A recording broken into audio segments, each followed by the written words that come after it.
제가 아마 6살, 7살 때 기억으로 생각납니다. 선교사님이 저희 마을에 오셨어요. 그때가 여름밤인데 어느 집 그 담벼락에 페인트 칠을 칠하고 밤에 이제 영사기를 돌려서 영화를 상영하는 것입니다. 근데 많은 마을 분들이 그 장소에 모였어요. 저도 엄마 따라서 이렇게 갔거든요. 두 편의 영화를 상영을 하는데 첫 번째 영화가 류관순 열사의 그 일대기를 이렇게 영화를 상영을 했고, 두 번째 영화가 뭐냐면은 예수라는 그 제목이 영화입니다. 유명한 영화죠. 지금 뭐 전 세계로 번역되어 나간 이 영화입니다. 근데 제가 참 인상 깊었던 그 장면이 뭐냐면은 예수님이 그 십자가를 메고 그 골고다 언덕길을 올라가시는데요. 그 사람들이 그 예수를 보고 십자가를 지고 그 골고다 언덕을 올라가는 예수님을 보고 침을 뱉는 사람도 있고 욕을 하는 사람도 있고 또 이렇게 나뭇가지로 예수님을 막 치는 사람도 있고요. 갖은 조롱을 다 하는 거 있죠. 근데 예수님이 십자가를 지고 그 언덕을 오르시기 전날 밤에 채찍을 많이 맞으셔가지고 완전히 뭐 기진한 상태죠. 그러니까 뭐 언덕을 다 그 무거운 십자가를 지고 갈 수 없으니까 자 시골에서 온 구레네 사람 시몬을 이제 군병들이 붙잡고 네가 지고 가라는 거죠. 그래서 예수님은 이제 앞에 이렇게 걸어가시고 그 시몬이 이제 십자가를 지고 이제 언덕을 올라가는데 정상에서 이제 그 나무 십자가 형틀에 예수님이 이제 못이 박히는 것입니다. 지금도 막 생생하게 기억하는 것 같아요. 그 대못을 예수님의 그 손에다가 박고요. 그 발에다가 예수님의 그 못을 박는데 막 예수님의 그 고통스러운 얼굴 있잖아요. 막 그게 지금도 막 크로워집대요. 그리고 이제 십자가가 딱 세워지고 예수님의 머리에는 가시관이 쓰여지고 그 고통스러운 장면이 지금도 생생합니다. 그 마을 분들이 거기서 다 울었어요. 근데 지금 생각해 보니까 그 마을 분들이 정말 그 십자가의 대속을 이해하고 저렇게 울었을까? 아닌 것 같아. 그냥 불쌍하니까. 한 인간 예수가 불쌍한 거야. 아무 죄 없이 십자가의 형틀에 못 박히고 그 고통을 당하니까. 그러니까 불쌍해서 운 것 같아. 지금 생각해 보면. 근데 그때가 6살, 7살 때요. 저는 이런 의문을 가져봤습니다. 왜 아무 죄 없는 저 예수님께서 저 고통을 당하시고 저 십자가에 피 흘리시고 죽으셔야 하는가? 물론 단순하게 나의 죄를 대신해서 십자가에 죽으셨다. 그렇게 생각할 수도 있겠지만 나의 무슨 죄 때문에 십자가를 졌냐 이 말이에요. 그게 계속 저의 의문이거든요. 내가 짓는 죄들이 많잖아요. 뭐 거짓말한 죄, 내가 생각으로 짓는 죄. 한 번은 제가 어릴 때요. 밥에다가 이 설탕을 타면 얼마나 맛있었을까? 그때 뭐 냉장고도 없을 때 아닙니까? 그래가지고는 그 설탕 한 통을요. 한 푸대를 그냥 그 옛날에는 밥을 해놓으면 소쿠리 해가지고 이렇게 천장에 매달아 놨잖아요. 여름에. 설탕을 거기다 부어가지고 막 진지게 나가지고요. 야, 이 당을 짝짝 하니까 엄마가 오면 좋아하겠다. 그래가지고 어머니가 이제 들에서 마을 사람들과 일하고 이제 집에 오는데 이 밥이 완전히 설탕이 돼가지고 먹을 수 있겠습니까? 우리 어머니가 얼마나 화가 났는지 막 부지깽이 들고 저를 쫓아오는데 우리 어머니도 포기하지 않고 저는 포기하지 않고 도망가고 우리 어머니는 포기하자고 뛰어가서 부지깽이 들고 뛰어오는데요. 몇 킬로 뛴 것 같아 아마. 그때 아마 한 5, 6살 된 것 같은데 그런 죄 때문에 주님이 죽으신 건가? 하여튼 죄 때문에 돌아가셨는데 그 고난을 당하셨는데 나의 무슨 죄 때문에 주님이 십자가에 고통당하고 죽으셨는가? 그게 늘 의심이었거든. 그게 늘 의문이었어요. 늘 질문사항이었어요. 세월이 흘러서 20대가 되었는데 성경 읽는 것이 너무 좋을 때가 있었어요. 막 그런 하나님이 마음을 주신 것 같아요. 뭐 성경이 왜 그렇게 읽고 싶은데요. 뭐 어느 때는 성경을 그냥 밤새워서 읽기도 하고요. 밤새워서 성경을 읽어요. 성경의 그 스토리 속에 내가 들어가 있는 거예요. 내가 다윗이 되보기도 하고 내가 요셉이 되보기도 막 너무 성경이 좋은 거 있죠. 어느 날 제가 성경을 읽다가 로마서를 읽게 된 것입니다. 그래서 로마서를 읽다가 많은 깨달음을 얻은 분들이 많아요. 루터도 그렇고 링컨도 그렇고요. 이 성경 로마서를 읽다가 제가 로마서 5장 12절을 딱 멈춘 것입니다. 거기 내용이 뭡니까? 한 사람으로 말미암아 죄가 세상에 들어오고 죄로 말미암아 사망이 이 땅에 왔고 그 결과 모든 사람이 죄를 범하였음에 모든 사람에게도 사망이 왔다는 거예요. 한 사람의 죄로 말미암아 이 땅에 죄가 들어왔대요. 사망이 왔대요. 그러니까 모든 사람이 다 죄를 범했대요. 한 사람이라면 누구를 말합니까? 아담을 이야기하잖아요. 로마서 5장에 보면 한 사람이라는 단어가 한 10번 나옵니다. 한 사람, 한 사람, 한 사람. 그 한 사람 아담이라면 우리가 창세기 3장으로 돌아가야 되겠죠. 그래서 창세기 3장에 등장인물이 셋이에요. 아담, 하와, 뱀. 그 속에 누가 들어갔습니까? 사단이 들어갔잖아요. 사단이 뱀 속에 들어갔어요. 이게 세 등장인물입니다. 근데 거기에 보면 뱀이 선악과를 가지고 미혹하잖아요. 네가 이 선악과를 먹으면 하나님이 금하신 이 선악과를 먹으면 네 눈이 밝아져서 네가 하나님처럼 되는 거야. 거기에 아담과 하와가 미혹을 받죠. 그렇게 해서 그 선악과를 따먹게 되죠.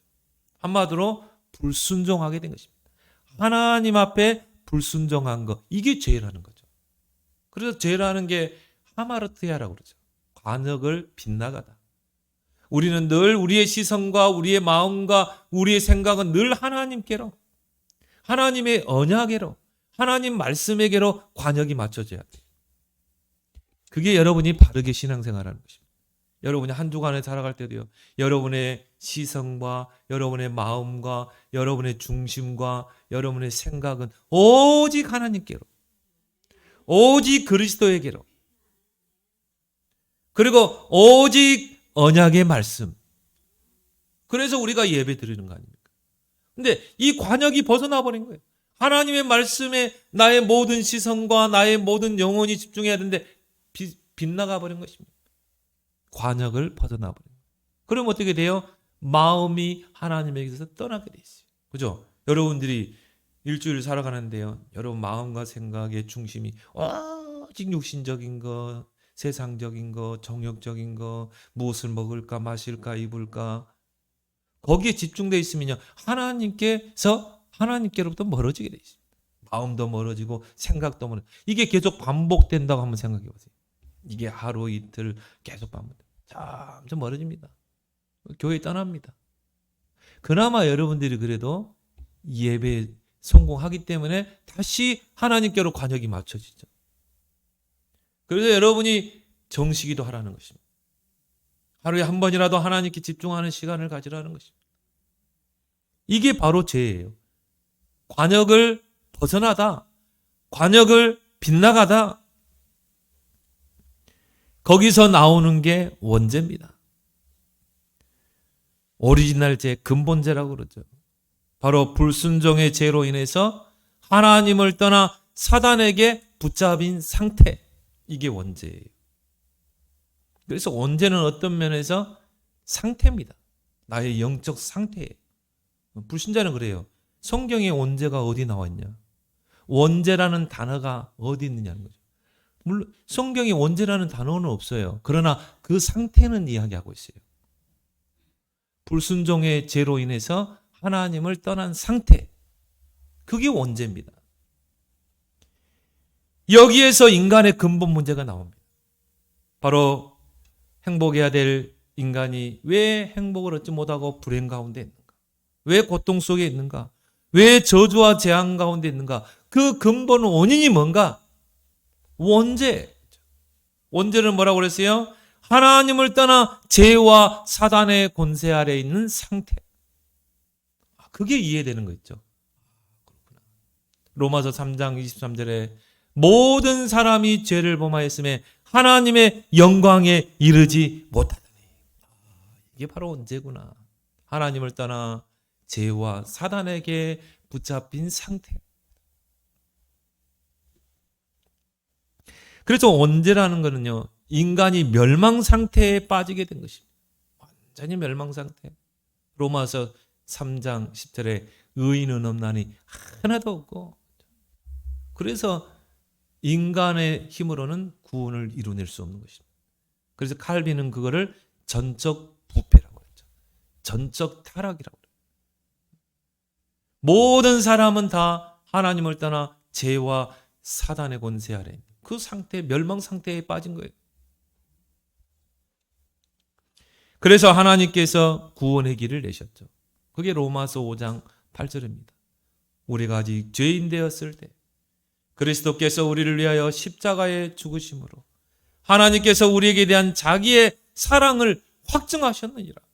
우리가 죄인 되었을 때 뭡니까? 우리가 원죄 아래 있을 때, 하나님을 떠나 불순종의 죄 가운데 하나님을 떠나 사단의 권세 아래 있는 그때, 소망이 없던 그때 그리스도께서 우리를 위하여 십자가 지심으로 하나님께서 우리에게 대한 자기의 사랑을 십자가를 통해 확증했다. 그 원죄와 근본 문제를 해결하는 유일한 답이 그리스도인 줄 믿습니다. 왕, 제사장, 선지자, 그게 그리스도입니다. 그 원죄와 그리스도에 대한 답이 난 사람은요, 오늘 고린도전서 2장 2절을 고백할 수밖에 없어요. 오늘 고린도전서 2장 2절에 바울은 어떤 고백을 했습니까? 내가 너희 중에서 예수 그리스도와 그가 십자가에 못 박히신 외에는 아무것도 알지 아니하기로 작정하였습니다. 진짜 원죄를 알고 그 그리스도를 아는 사람, 이 고백을 할 수밖에 없습니다. 나는 그리스도와 그 십자가 외에는 알지 아니하기로 작정했다.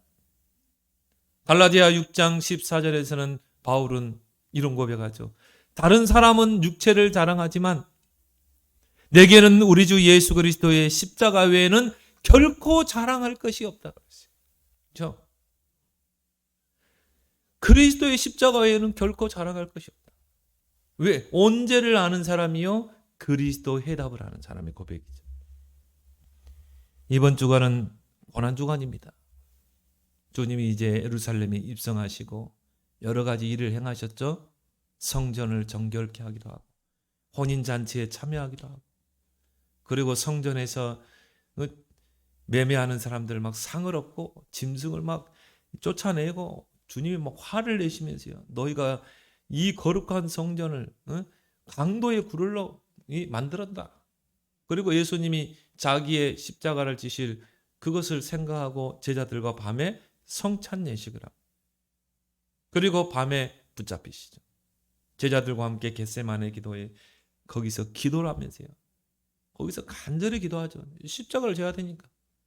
그때 이제 군병들에게 붙잡혀서요. 이제 밤새 채찍을 맞으시고 취조당하시고 그리고 그 다음에 이제 다음 날 십자가를 지고 골고다를 오르신 것입니다. 그게 이제 이 고난 주간에 있었던 일이죠. 그리고 주님이 십자가에 못 박혀 죽으시고 금요일 밤에 희생을 당하시죠. 무덤에 들어가시죠. 그리고 3일 만에 부활한 것입니다. 그게 이제 다음 주일 부활 주일로 드리는 것입니다. 죄와 사망 지옥 권세를 깨뜨리고 부활하셨다. 부활의 첫 열매가 되신 거예요.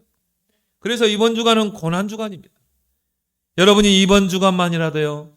안 읽던 그 성경을 좀 꺼내서 읽으시기 바랍니다.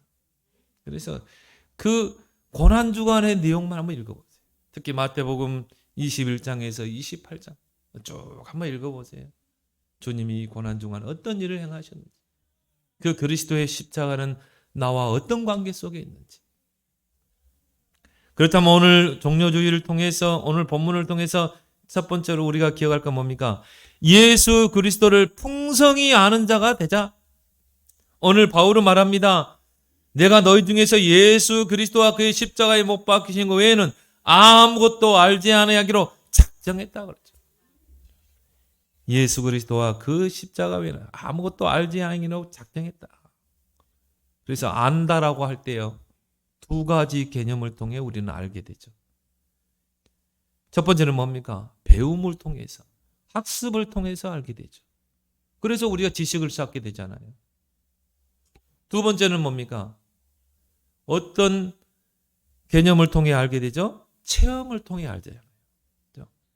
내가 직접 체험을 통해서, 이게 그렇구나. 학습과 체험을 통해서 우리는 알게 되고 지식을 갖게 되죠. 오늘 본문에서는 이 안다라는 게요, 헬라어 기노스코라는 단어가 쓰였어요. 이 기노스코는 뭡니까? 관계를 통해서 체험적으로 아는 것입니다. 여러분이 내가 누구를 안다고 할 때 관계를 통해서 체험해서 알게 되잖아요. 여러분이 어떤 사람을 사귀게 될 때도, 친구로 사귈 때도요, 계속 만나고 같이 대화하고 같이 등산도 가보고 같이 커피도 마셔보고 그러면서 이 사람에 대해서 알게 되잖아요. 그 관계가 지속되면서 이 사람의 성격, 이 사람은 고향이 어디구나, 이 사람은 이런 장점이 있고 이런 단점이 있고, 그죠? 관계를 통해서 체험해서 알게 되는 것입니다. 이게 바로 기노스코인 것입니다. 그래서 헬라어의 그 기노스코는 히브리어의 야다라는 그 헬라어에서 번역되었어요. 그 야다라는 단어가 동침하다 이런 뜻이 있습니다. 부부간에 이제 결혼식을 하게 되면 동침하게 되잖아요. 근데 처녀 때는, 처녀 총각 때는, 연애할 때는 잘 몰라요. 겉모습만, 저 남자 참 핸섬하다, 저 여자 참 진짜 괜찮다. 그래서 이제 마음이 끌려서 결혼을 하게 되잖아요. 근데 이제 결혼해서 동침하다 보면요, 어떻게 됩니까? 점점 남편은 아내에 대해서 알게 돼요. 아내는 또 남편에 대해서 알게 되죠. 그러니까 갈등이 올 수밖에 없어요. 정상적인 부부라면요, 갈등이 올 수밖에 없어요. 그래서 부부가 죽고 못 사는 에너지가 6개월이라고 합니다. 남녀가 만나서 신혼 살림을 차리는데요, 그 에너지, 회사 가서도 부인 얼굴만 떠오르고 그 에너지가 6개월밖에 안 간다니까요. 다 드러나잖아요. 성격도 다르고 취향도 다르고 또 영적 문제도 보이고, 우리는 또 영적 문제까지 보이네. 또 복음 가진 빛의 자녀니까 갈등이 올 수밖에 없죠. 그러니까 이제 이 가정이라는 그 소중함을 아는 사람은 그 갈등을 봉합하려고 하잖아요. 골은 메꾸고 높은 곳은 깎고. 그래서 서로 맞춰서 사는 것입니다. 왜?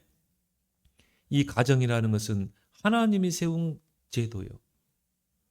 이제 5월달에 가정의 달이죠. 이 가정은 하나님의 축복의 통로요, 세계복음화의 도구라. 그러니까 어떻게 서로 가정을 지키게 되죠.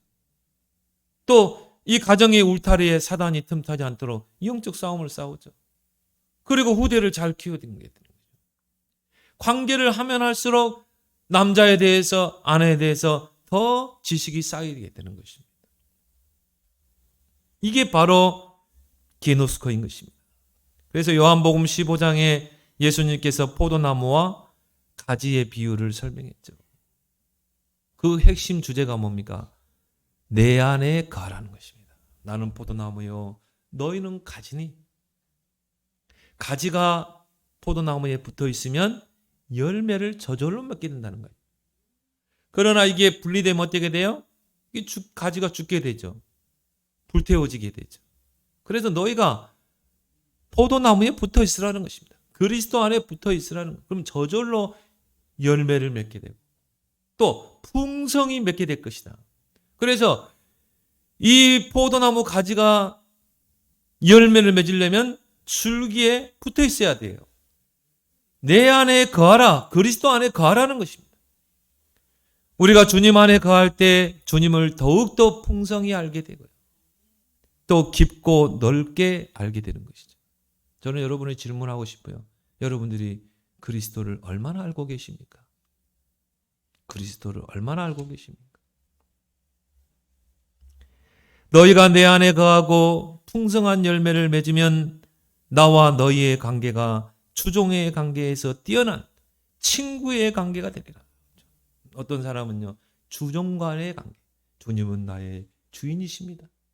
나는 주님의 종입니다. 나는 딸랑딸랑. 나는 주님이 시키는 대로 하는 종입니다. 그것도 뭐 필요해요. 주종간의 관계도. 그렇지만 친구의 관계. 친구는 벽이 없어요. 친구는 허물이 없어요. 그게 친구 아닙니까? 가벼운 대화도 할 수 있고 깊은 대화도 할 수 있고 농담도 할 수 있는 게 친구 관계. 주종 관계는 그게 안 돼요. 여러분이 주인한테 농담해가지고는 어떻게 합니까? 곤장세를 받잖아요. 그렇죠? 주인한테는요, 말도 가려서 해야 돼. 어떤 교인에게는요, 아직 주종 간의 관계 속에 있는 사람이 있고, 어떤 교회는 친구 관계, 주님과 나와의 관계가 친구 관계인 사람들. 그러나 우리가 그리스도 안에 거하고 주님을 더 풍성히 알게 되면 풍성한 열매를 맺겠죠. 영육에 맺겠죠. 그러면 주종 관계에서 뛰어난 친구의 관계가 될 줄 믿습니다. 그러면서 예수님이 말씀을 합니다. 종은 주인의 뜻을 알지 못하지만 친구는 깊은 것까지도 알게 된다고 그랬어요. 뭔가 주종 관계는 거리감이 있죠. 관계는 하지만 그러나 친구의 관계는 친밀감이 있습니다. 벽이 없습니다. 이게 다른 거예요. 여러분이 이번 한 주간에요. 나는 주님과의 관계가 주종 관계인가 친구 관계인가? 진짜 생각해보는 그런 한 주간 되길 바랍니다. 여러분이 진짜 주님과 나와의 관계가 친구 관계면요, 자랑하게 될 겁니다. 여러분 친구를 자랑하잖아요. 주님을 자랑하게 돼 있어요. 그래서 바울은 많은 사람들은 육체를 자랑하지만 나는 그리스도의 십자가 외에는 자랑할 게 없다고 그랬어요. 근데 주님과의 관계를 잘 형성했기 때문에. 요한계시록 3장 20절에 볼지어다 내가 문을 두드리노니 누구든지 내 음성을 듣고 문을 열면 내가 그에게로 들어가 그로 더불어 먹고 나는 그로 더불어 먹으리라. 물론 이게 영접과도 관계된 부분이죠. 우리가 예수님을 영접할 때 예수님이 들어오잖아요. 그로 더불어 먹고 나는 그로 더불어 먹으리라. 그런 의미도 있지만 삶 속에서 늘 주님을 내가 내 안에 모시는 것. 그것도 돼요. 그래서 주님이 문을 두드리는데 주님을 내가 영접하는 것입니다. 늘 항상 영접하는 거예요. 내 삶의 주인으로. 내 인생의 정말 주인으로. 그러면 그에게로 들어가 그랬잖아요. 내가 그에게로 들어가 뭡니까? 관계를 말하죠. 주님이 내 안에 들어오셔야지 이제 관계가 형성되잖아요. 나는 그로 더불어 먹고 그는 나와 더불어 먹으리라. 공생이죠. 이제 주님과 내가 함께 공생하는 것입니다. 내가 함께 사는 것입니다. 그래서 요한계시록 3장 20절은 공생의 관계를 설명하는 것입니다. 주님과 내가 정말 한 몸이 되어서 이제 부부처럼 사는 관계, 공생의 관계. 이런 공생의 관계를 통해서 주님을 더 깊이 풍성히 알게 되는 거예요. 이런 공생의 관계가 안 되는 사람이 있고요. 많습니다. 우리 주변에. 주님과 내가 공생이 안 되는 관계가 많습니다. 주종 관계도 안 되느냐 말이에요. 그럼 공생의 관계는 뒤에 놓더라도 주종 관계도 안 되는 교인들이 많다니까요. 그러니까 마을에 그 주여 주여 하는데 뭡니까? 창세기 3장. 예수님 뭐라고 했습니까? 주여 주여 하는 자마다 하나님 나라에 가는 것이야. 아버지의 뜻대로 행하는 자가 아버지께 하나님께로 간다고 그랬죠. 하나님의 뜻이 뭡니까? 제자들 모르니까 하나님이 주신 말씀대로 행하는 것. 그러니까 주여 주여는 하는데 주님과의 공생의 관계가 안 되는 거예요. 포도나무 가지의 관계가 안 되는 것입니다. 그럼 주님을 알 수가 없죠. 안다고 하지만 실제적으로 주님을 모르는 것입니다. 에베소서 3장 18절 19절에 바울은 고백합니다. 지식에 넘치는 그리스도의 사랑을 알되 그 넓이 길이 높이 깊이가 어떠함을 깨달아 하나님의 모든 충만하신 것으로 충만하시기를 구하노라. 그리스도의 지식을 얼마만큼 알아야 돼요? 그 넓이 길이 높이 깊이. 그리스도를 넓게 깊게 풍성히 알면 알수록 그리스도를 자랑하게 돼 있는 것입니다.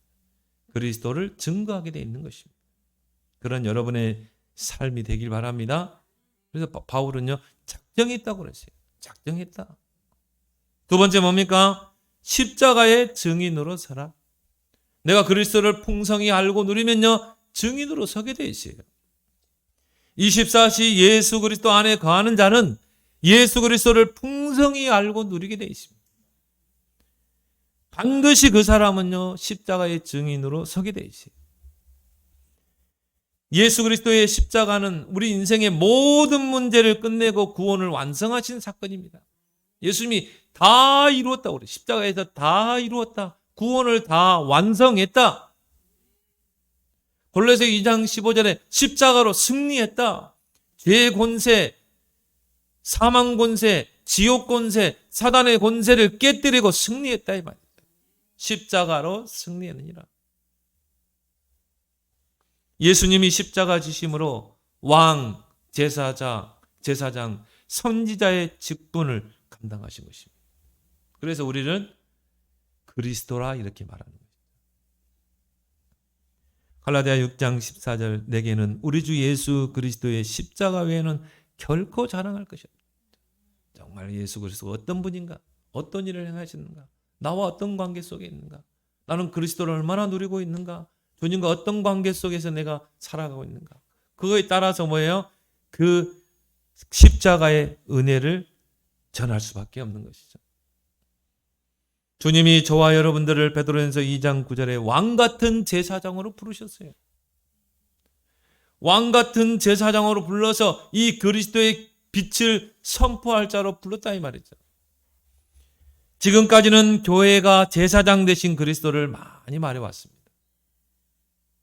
저도 그걸 많이 듣고 자랐고 저도 많이 강조했고 제가 이 진짜 복음 왕 제사장 선지자 그리스도를 정말 사실적으로 깨닫기 전에는 제사장 되신 그리스도를 많이 하겠다니까. 우리 죄를 위해서 십자가에 피 흘리신 그리스도.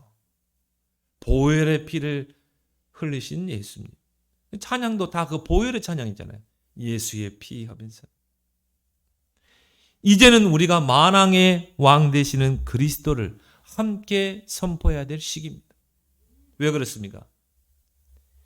요한계시록 12장 12절에 마귀가 자기의 때가 얼마 남지 않은 줄을 알므로 크게 분내어 너희에게 내려갔습니다. 사단 마귀가 말세 때가 되면 발악을 합니다. 많은 사람을 사로잡습니다. 영적으로, 정신적으로, 육체적으로 사로잡습니다. 삶을 사로잡습니다. 에베소 5장 8절에 우는 사자같이 두루다니며 삼킬 자를 찾고 있고요. 마태복음 24장에 보니까 적그리스도를 통해서 이 기독교인들을 대적합니다. 이게 지금 말세의 지말이라니까요. 근데 지금까지 우리는요, 제사장 되신 그리스도만 많이 이야기해왔어요. 우리의 죄를 위해 십자가에 피를 흘리신 예수 그리스도. 근데 우리 찬양도 좀 바꿔야 되지 않을까? 나는 우리 찬양 중에 대장 되신 예수님 가는 곳마다 그렇죠? 승리의 깃발 날리고 사망 권세 깨뜨렸네. 그리고 주께서 전진해 온다. 그런 찬양이요. 얼마나 이 왕적 권세를 가지는 찬양이죠. 찬양도요. 제사장적인 찬양이 있고요. 그리스도의 왕적 권세를 가진 찬양이 있습니다. 주께서 전진해 온다. 마귀의 권세를 깨뜨리기 위해서. 여러분은 제사장 되시는 그리스도를 강조하는 것과 왕 되시는 그리스도를 강조하는 것 중에 어느 것이 쉽습니까? 제사장 되신 그리스도를 강조하는 것이요, 어쩌면 쉬워요. 왜? 죄는 어떻게 보면 보편적이잖아요. 당신은 죄인입니다. 많은 사람들은요, 죄에 대해서는 보편적입니다. 근데 그 죄 중에 진짜 죄를 몰라서 그렇지. 그죠? 여러분이 전도할 때 그러잖아요. 당신은 예수 그리스도를 믿어야 됩니다. 당신 죄인이기 때문에. 그럼 많은 사람들이요, 죄는 보편적이기 때문에 내가 죄인이구나. 근데 그들이 생각하는 죄는 자범죄를 이야기하죠. 내가 생각으로 행실로 지금까지 짓는 죄. 그래서 예수 그리스도를 믿어야 합니다. 예수님이 십자가에서 당신의 죄를 위해 십자가에 피 흘리셨습니다. 옛날에 우리 그렇게 전도했어요. 그렇지만은 이 왕 대신 그리스도, 이거를 전달하기는요, 이 왕 대신 그리스도를 강조하는 것은 이 많은 사람들이 주저합니다. 그렇죠? 당신이 지금 이렇게 영적으로 시달리는 건 사탄 마귀가 그런 것이다. 사람들은요, 거부감을 느낍니다. 뭐? 그럼 내가 마귀에게 잡혔다고? 내가 귀신 들렸다고? 그러니까 이제 이런 것들을 꺼려 하거든요.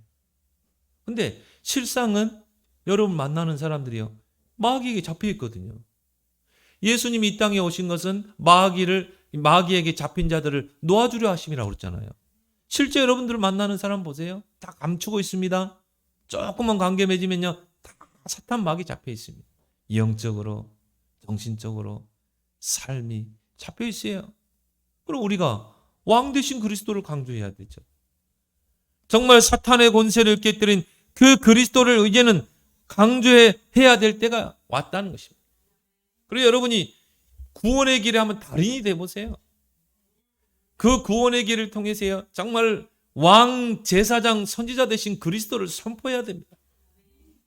사도행전 16장 17절에 이 사람들은 지극히 높은 하나님의 종으로서 구원의 길을 너에게 전하다. 귀신들이에요. 귀신같이 알아봅니다. 바울이 구원의 길을 가지고 있고 구원의 길을 전하는 자라는 것을 귀신같이 알아봅니다. 바울이 전도하는데요, 귀신 들린 소녀가 방해를 하잖아요. 귀신이 알아봐요. 그 바울을 보고 뭐라 합니까? 이 사람들은 지극히 높은 하나님의 종으로서 구원의 길을 너희에게 전하는 자. 사단 마귀는 여러분이 정말 구원의 길을 가지고 있는가, 가지고 있지 않는가? 이 사람이 정말 구원의 길을 전달할 사람인가, 전하지 못하고 있는 사람인가? 다 알고 있습니다. 속지 마시기 바랍니다. 우리는 구원의 길을 그리고 전달할 때 눈에 보이지 않게 사단이 결박되게 되어 있습니다. 저주 세력이 떠나가게 되어 있습니다. 그래서 바울이요, 그 소녀에게 구원의 길을 통해 그리스도를 선포하니까 어떻게 됩니까? 귀신이 떠나가 버리잖아요. 여러분, 구원의 길은요, 어마어마한 것입니다. 여러분이 진짜 한 사람을 딱 앉혀놓고 구원의 길을 진짜 한번 그려보세요. 원래 인간, 범죄한 인간, 그 해답 그리스도, 구원받은 자의 축복, 한번 그려보세요. 사단이 어떻게 되는지 한번 보세요. 그래서 오늘 이 바울의 고백처럼 내가 너희 중에서 예수 그리스도와 그의 십자가에 못 박히신 거에는 아무것도 알지 아니하고로 작정이더라. 이번 한 주간에도 여러분이 그 예수 그리스도를 풍성히 세 가지 성경 구절을 이야기했죠. 요한복음 15장, 요한계시록 3장 20절, 에베소 3장 18절 19절, 이 성경 구절을 묵상하면서 그리스도를 풍성히 알고 누리고 그 십자가 구원의 길을 통해 여러분 만나는 사람에게 전달하는 그런 구원의 길의 달인이 되기를 예수 그리스도 이름으로 축원합니다. 하나님 아버지 은혜를 고맙고 감사합니다. 오늘 전도자 바울의 고백처럼 우리 평생에 예수 그리스도와 그의 십자가 외에는 알지 아니하기로 작정하는 우리의 생이 되게 하여 주옵시고, 예수 그리스도를 그 포도나무 비유를 통해서 말씀하셨듯이 그리스도 안에 거함으로 그리스도를 풍성히 깊게 넓게 알고 누림으로 그 그리스도의 십자가 구원의 길의 증인으로 쓰임받는 저들이 되게 해 주옵소서. 예수님의 이름으로 기도드리옵나이다. 아멘.